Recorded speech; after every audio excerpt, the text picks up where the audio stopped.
Welcome to the Tech Egg. Don't get scrambled. Enjoy the video. In this video, I will explain how to apply to the Dairy Development Corporation. Applying successfully requires careful preparation and attention to detail. First, identify the exact opportunity, whether it is for employment, a tender, or a specific program.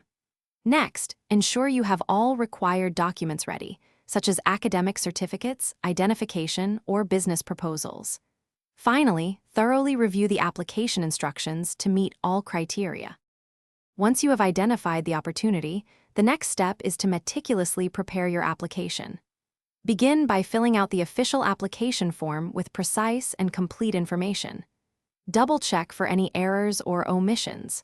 Then, gather and attach all necessary supporting documents, such as educational transcripts, professional licenses, or detailed project plans. Make sure your resume or proposal clearly showcases your qualifications and experience relevant to the role or scheme.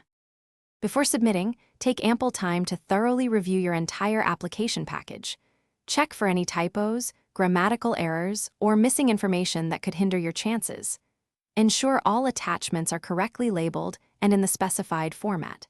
Submit your completed application through the official channel, whether it is an online portal, email, or physical submission.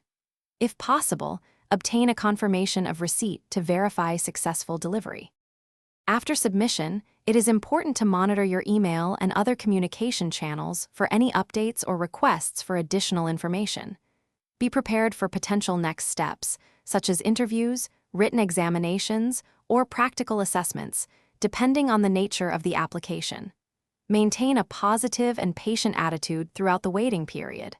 Remember, a well-prepared application significantly increases your chances of success with the Dairy Development Corporation. Thanks for watching. Consider subscribing if I helped unscramble your problems.